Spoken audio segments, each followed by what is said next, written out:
However, there's certain inputs that are required that we got to have access to the decision makers.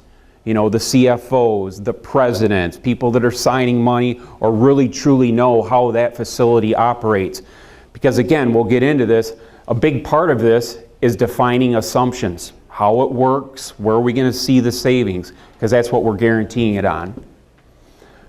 So I'm going to quickly blast through this because there's not a lot of details in it, but I just want everybody to understand, how does this all work? Wow, this is all great, Scott. Let's get to the, how am I going to save some money?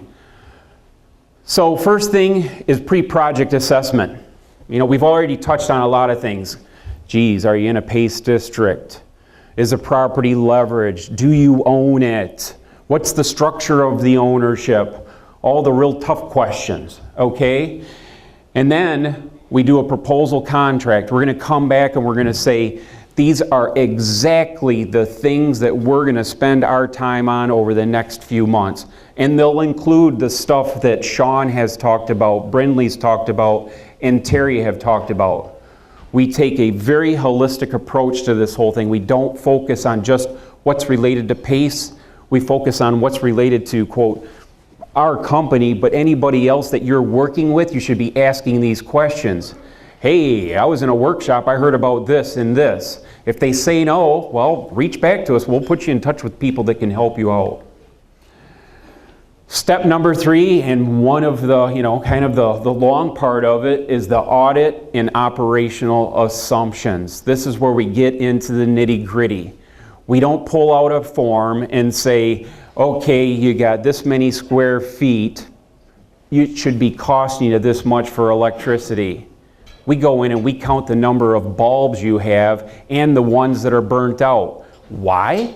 Because I'm guaranteeing you energy savings. And as I gave you the example before, the guy at the shopping center, hey, I didn't save anything. Well, guess what? Nobody did any analysis. A guy walked in and said, I'm going to sell you something that's going to save you money. We're guaranteeing it, so I want to know exactly how often you use it, how much you use it, what hours you use it, and what are you going to do next year and the year after. Because as you'll see, there's also an audit process because we're guaranteeing it. Step number 4, this is where all the data comes in. We do a life cycle cost analysis.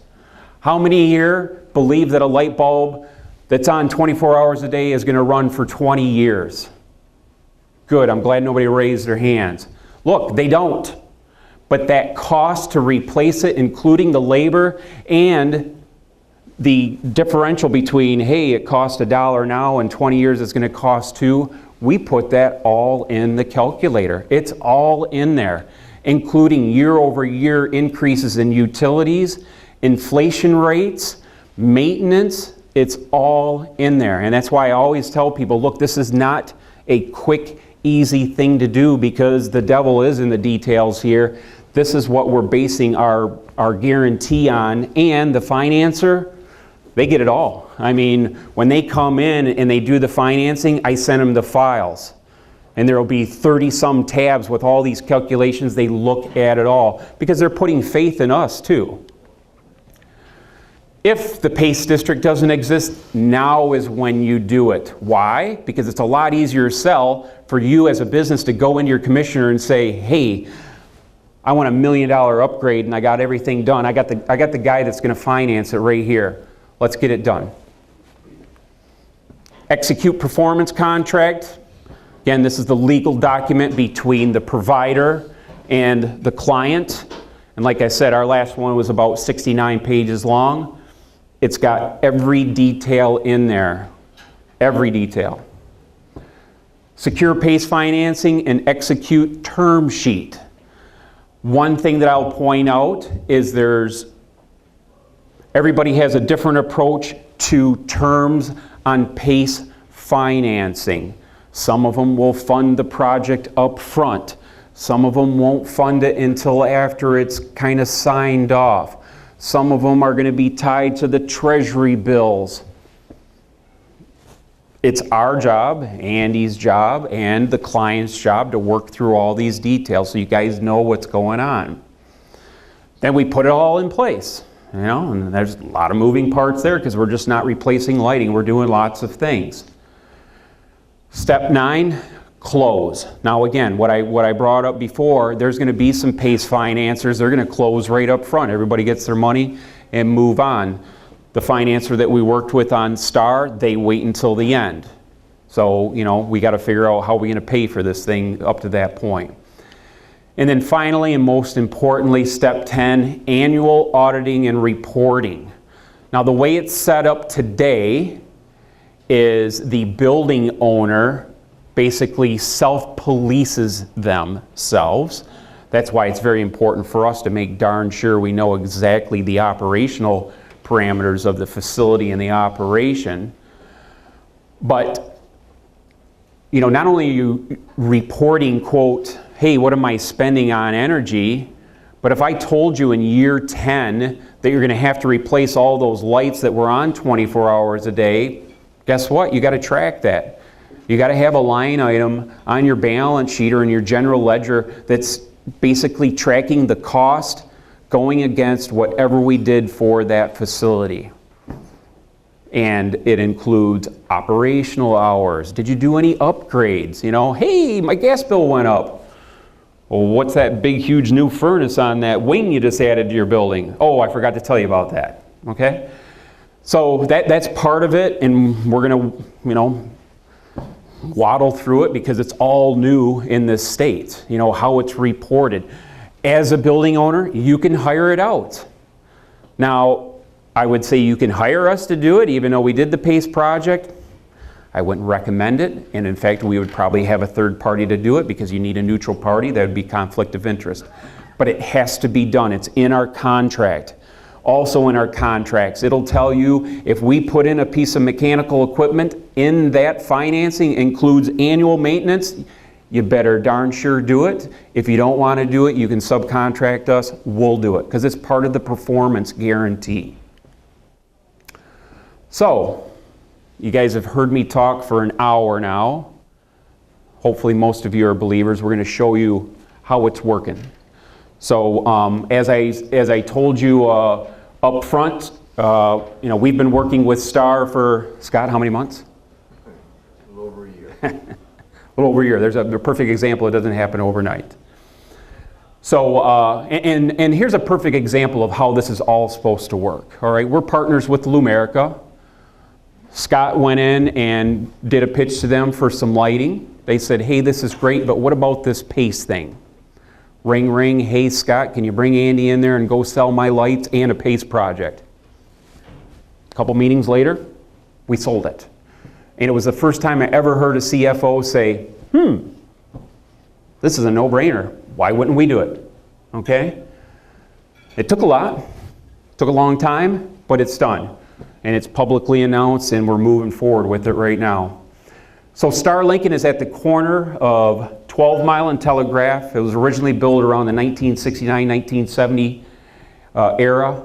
If you drive by it, you'll look at it and say, wow, that looks brand new. Well, it is. The showroom, they spent $2 million to be, quote, Lincoln certified, like every other dealer out there. But the minute you step beyond that back wall, it was still 1969. Everything. Lighting, heating, compressed air, doors. I mean, we were out there in January, February, they had more towels and rugs on the floor blocking the snow coming in, okay? That's typical, folks. That's what's going on in industry. So we're replacing all their interior and exterior lighting, literally hundreds and hundreds of bulbs, replacing all their forced air heaters, replacing their dinosaur compressed air system, installing high-speed doors in their service entrance areas. You know how many people work in buildings where you got the old, you know, they go up and they come down and it's 10 below out there and it's 70 in here.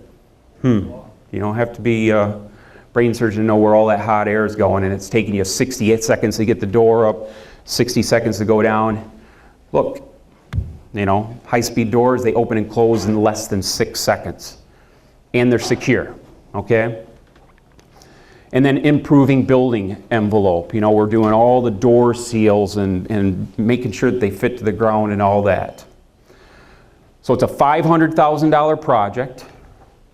We secured PACE financing. Right now it would be a 20-year term at 6.25%, but it is tied to the Treasury, so we won't know the final number until it's closed. No upfront or out-of-pocket cost. Everything is baked into the project. So, what's it look like? $56,000 annual savings. A big portion of his lighting. I think it was close to what, 70% savings on lighting, Scott?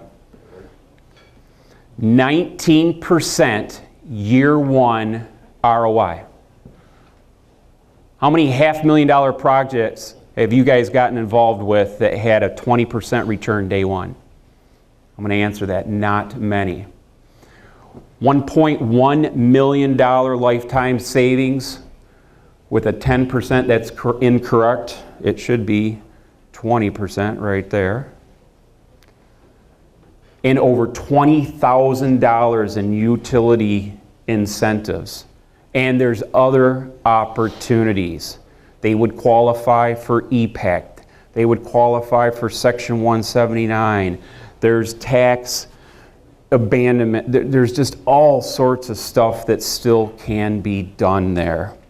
But more importantly, and I know this is kind of an eye test, what I do want to point out, and Andy can address this a little bit. Look, it's a moving target, all right? First year, you got all your incentives, so you look like a hero. Second year, now you're starting to, well, I got to pay for it, and I don't have all those incentives.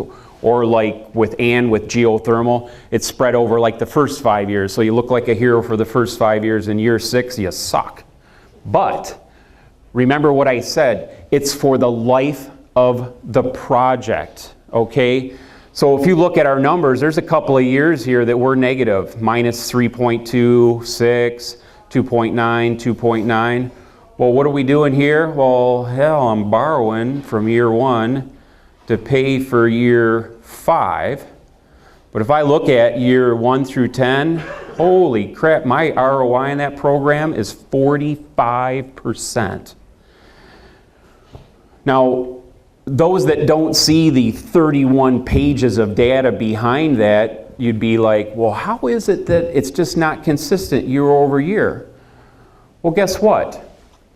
We're comparing something new to something that's existing. All right, so I'm going to put in an LED light that burns for 50,000 hours, and at 10 hours a day, it's going to last, say, 15 years. But I'm replacing something that maybe only lasts 15,000 hours, and I'm replacing it every 3 years. So that's why you see all those fluctuations, and we calculate all that. It's not just, hey, what are you putting in, what's the savings? We're looking at the type of technology that's in there today, and we're actually doing the life cycle cost for both sides of the summary. What you currently have and what's going to be proposed. Because again, we're basically guaranteeing that delta throughout the life of the project. So, with that said, yeah, there's going to be a few negative years here. However, if I sent this up to Andy, and those negative years were in years 17, 18, and 19, what would Andy say?